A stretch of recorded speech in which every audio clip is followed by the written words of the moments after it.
हामी अनलाइनमा सधैँजसो अनेकौं कुराहरू देखिरहेका हुन्छौं होइन र? एकातिर आध्यात्मिक प्रतीकहरू छन् भने अर्कोतिर आधुनिक सामाजिक सञ्जालको चरम होहल्ला। आजको यस विश्लेषणमा हामी यही गहिरो टकरावको बारेमा चर्चा गर्दैछौं। विशेष गरी ओशो मालाको महत्व र यसलाई धारण गर्नेहरूबाट अपेक्षा गरिने आचरणलाई आजको डिजिटल युगको यथार्थसँग दाँजेर हेर्नेछौं। अब एउटा कुरा विचार गरौँ त, आजको समयको सबैभन्दा ज्वलन्त प्रश्न सायद यही नै होला। सामाजिक सञ्जालको यो यति ठूलो भीड र कोलाहलमा आखिर सत्य कहाँ छ त? सबैलाई बोल्नु छ, सबैलाई आफ्नै कुरा मात्रै सुनाउनु छ।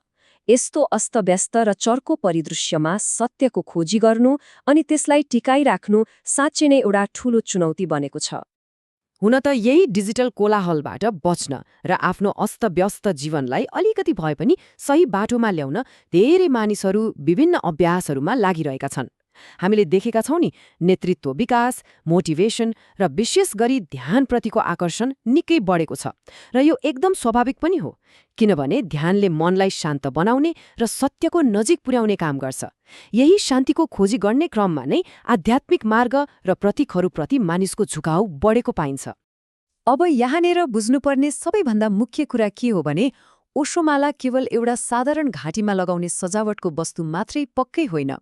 स्रोत सामग्रीले स्पष्ट पारे अनुसार ओशो रजनीशका विभिन्न आश्रमहरूमा गएर ध्यान गरेपछि मात्रै यो माला धारण गरिन्छ। यो त सार्वजनिक विश्वासको एउटा निकै ठूलो प्रतीक पो हो। जसले यो माला लगाउँछ उसले सत्यप्रतिको कठोर प्रतिबद्धता जनाएको हुन्छ भन्ने आम विश्वास समाजमा रहेको छ। यसलाई धारण गरेपछि झुट बोल्न मिल्दैन भन्ने एउटा गहिरो अपेक्षा हुन्छ। एक हिसाबले भन्ने हो भने यो एउटा यस्तो बाचा हो जहाँ व्यक्तिले आफूलाई सत्य र इमान्दारीको मार्गमा हिँडाउने सङ्कल्प गरेको हुन्छ। तर विडम्बना हेर्नुस्, यहाँ आदर्श र वास्तविकता बीच एकदमै ठूलो विरोधाभास देखिन्छ। एकातिर आध्यात्मिक साधकबाट शान्तिको खोजी र अटल सत्यको अपेक्षा गरिन्छ, जुन एकदमै स्वाभाविक हो।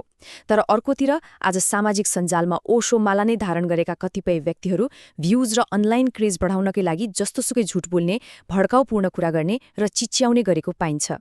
साँच्चै भन्नुपर्दा आध्यात्मिक इमान्दारी र सामाजिक सञ्जालको सस्तो लोकप्रियता बीच देखिएको यो दूरी एकदमै गम्भीर विषय हो।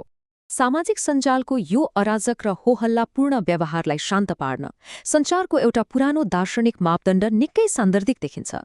मनुस्मृतिमा एउटा सुन्दर श्लोक छ, सत्यम ब्रूयात् प्रियम ब्रूयात् न ब्रूयात् सत्यम अप्रियम। अर्थात् सधैँ सत्य बोल, प्रिय बोल, तर अप्रिय सत्य नबोल र प्रिय लागे पनि असत्य नबोल। यो विचारै नगरी बोल्ने आजको प्रवृत्तिको लागि एउटा अचूक ओखती जस्तै हो।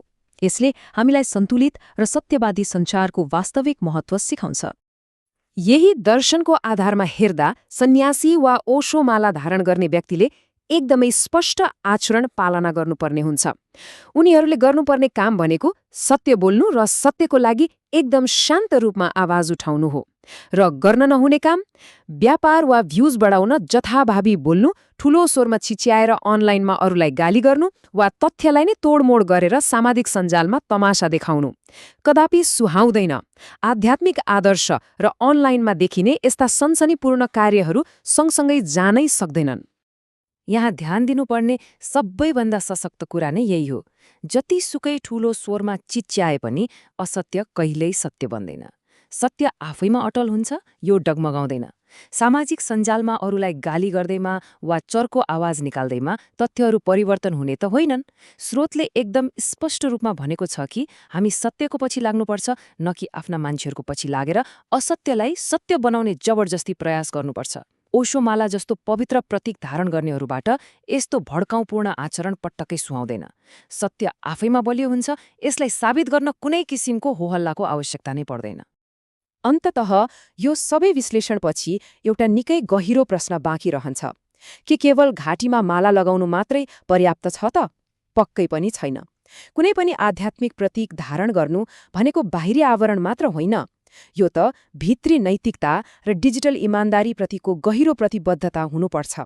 सामाजिक सञ्जालमा शान्ति र सत्य कायम राख्नु नै साँचो अर्थमा त्यो पवित्र मालाको सम्मान गर्नु हो। यो एउटा यस्तो विचारणीय कुरा हो जसले देखावटीपन र वास्तविक आध्यात्मिक आचरण बीचको खाडललाई मेटाउन पक्कै पनि मद्दत गर्नेछ।